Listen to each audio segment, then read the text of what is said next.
এরকম আল্লাহওয়ালা গো একটা দিলের টান আছে। দেখেন না, আমার চাচা মোবারক করিম সাহেব রহমতুল্লাহ আলাইহি, উনি আইয়া ওয়াজ করেন লাগতো না স্টেজ, ওনারা দেখলেই মানুষ অজ্ঞান হয়ে যেত। ওই এই দিলের লোকে এই দিলের বাড়ি খেয়েছে, তখন এটা আশ্চর্যিত। হাফিজ ইউসুফ রহমতুল্লাহ আলাইহি ডাক দিলেন, ভাই এদিকে আসো। হুজুর আর 2 মাস সময় আছে, সারা জীবন আমেরিকার টাকা পয়সা কামাইছে, হুজুর মারা যাবে, আমি অন্ধকার কবর কেমনে থাকবো এই ভয়ে আছি, হুজুর একটু কিছু করেন আমার জন্য। হুজুরে বললেন, মারা যাইবা? কে বলছে? ওই ডাক্তার। একটু পানি আন, একটু পানি আনছে, আইনা পয়সা দিল, দিয়া কইলে তুমি যখনই পানি খাও এটা খাইও, আর এমনি থাকতে থাকো, সবাই যেমনি করে এমনি ইবাদত বন্দেগী করতে থাকো, আর আল্লাহর কাছে মাপ চাইতে থাকো, আল্লাহ সব জানে, আল্লাহ সব। 2 মাস চলে গেছে, 3 মাস চলে গেছে, 6 মাস চলে গেছে, ফোলা পাইনে মরার খবরের লেগে অপেক্ষা। আব্বার কি হইলো? মারা গেছে। তাজা খাহি দাসে তঙ্গর দাগে হায় সিনারা, গাহে গাহে বাজ খাহি দপ্তরে পারিনারা। 1 বছর হয়ে গেল, ওই লোকের মৃত্যু হয় না। বউয়ে পোলা বাইনে খবর দেয়, আব্বা স্বামী আমেরিকাতে আসেন। উনি বলে যে না, যেই দেশে টাইম দিয়া মানুষের মৃত্যু হয় ওই দেশে আর আমি যাব না। না আমেরিকা না লন্ডন সে হো উলফর, हमें मस्ते मदीना कर खुदाया। ना अमेरिका ना लंदन से हो निस्बत, हमें उश्शाक काबा कर खुदाया।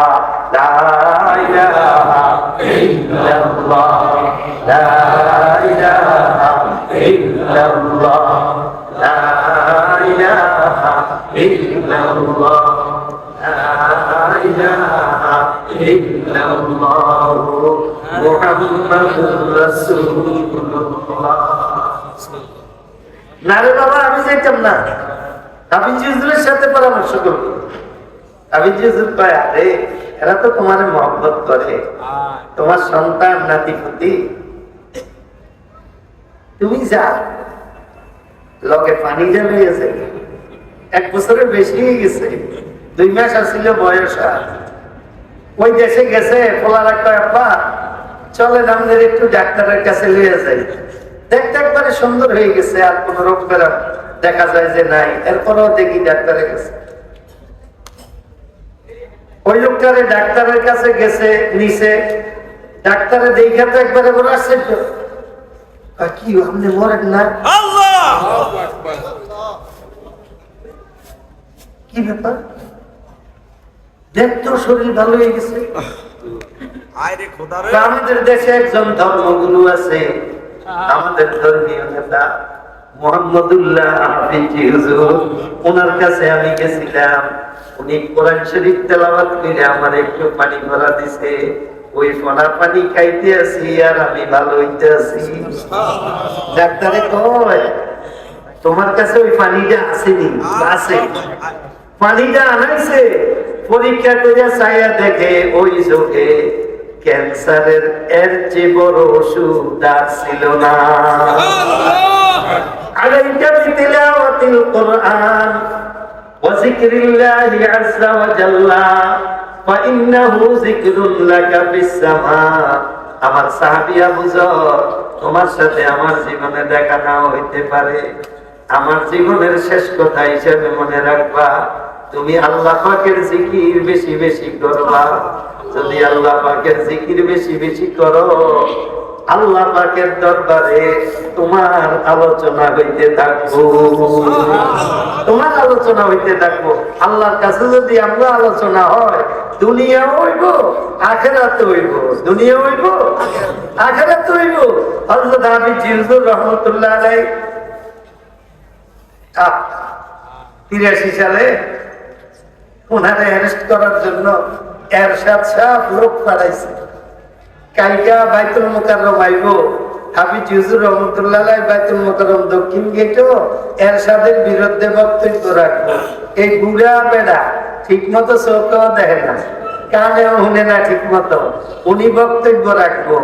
এই বুড়া বেড়ার ভয় কেমন ঢুকছে এরশাদের মধ্যে জানেননি? কালকে আইব শুনছে না, আজকে না আসরের পরে লালবাগ মাদ্রাসা ঘেরাও দিয়ে রাখছে মিলিটারি না। জোহরের নামাজের আগে হযরত হাফিজ হুজুর রহমাতুল্লাহ আলাইহি জিকিরের মধ্যে আছিলেন। এক পর্যায়ে জিকির বন্ধ কইরা পাশে যে আলেমরা ছিল ওনাদেরকে বলতেছে, আজকে না আমি বাইতুল মুকাররম দক্ষিণ গেটে যাবো, আপনাকে জানা আসেনি? ওলামায়ে কেরামরা বলতেছে, হুজুর বাইতুল মুকাররম যাইতো না, মিলিটারিরা সব ঘেরাও দিয়ে রাখছে। আর কও কি তোমরা? আমার একটু হুজুর পানি দাও, আমার একটু হুজুর পানি দাও তোমরা।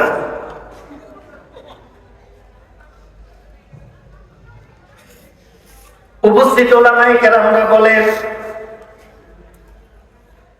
হাফিজ হুজুর রহমাতুল্লাহ আলাইহি আমরা হুজুর পানি দিলাম।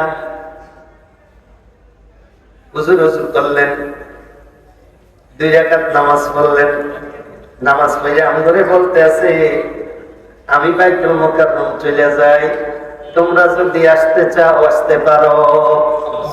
ওনারা বলেন, হুজুর মাদ্রাসা থেকে বাইর হয়ে গেলেন। মিলিটারিদের প্রায় 100-র উপরে মিলিটারি একসাথে রেডি হয়েছে হাফিজ হুজুরকে আটকানোর জন্য। হাফিজ হুজুর সামনে যায়, মিলিটারিদের তাক করা অস্ত্র ভাও করে নিচে রাখে, আর সবাই কেবল মুসাফা করে আর পিছনে সেই মিলিটারি সামনে করে, মুসাফা করে আর পিছনে দলের মধ্যে। এইভাবে মিলিটারি পাহারায় বাইতুল মুকাররম আসছে। হয়ে গেল সরকারের পক্ষ থেকে মিলিটারিও কাছে জানতে চাওয়া হইল, তোমরা ওনারে আটকাইতে গেলা, তোমরা ওনার সাথে মুসাফা করতে গেলা, ওনারে পাহারা দিয়ে আরো নিয়ে আসলা, এটা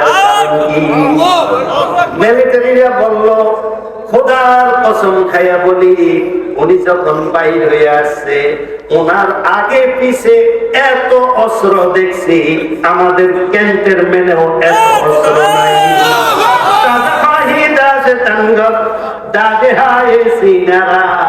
গাহে গাহে বাজে ভাই দপ্তরে পাদিনারা ওয়া যিকরিল্লাহি আযজা ওয়া জাল্লা ফা ইন্নাহু যিকরুন লাকা ফিস সামা। আমার সাহাবী আবু যর, তোমার সাথে আমার জীবনে দেখা না হইতে পারে, আল্লাহ পাকের জিকির বেশি বেশি করবা, তাইলে আল্লাহ পাকের ওখানে আসমানে তোমাকে নিয়ে আলোচনা হবে। আল্লাহর হাবিব, যদি আল্লাহর ওখানে আলোচনা হয় আমার লাভ কি হবে? দুনিয়াতে যা যখন তা তখন, আখিরাতে যা যখন তা তখন। বুঝেছেন? এই জন্য আমরা যাদের সাথে চলাফেরা করি ওনারা জিকিরের তালিম বেশি বেশি দেয়। আর আল্লাহ পাক যে ইবাদতের কথা বলছেন বেশি করার জন্য, নামাজ এত গুরুত্বপূর্ণ, এটা বেশি করতে বলছেনই কোরআন শরীফে কোথাও, যে নামাজ খুব বেশি কইরো, রোজাও আল্লাহর হুকুম।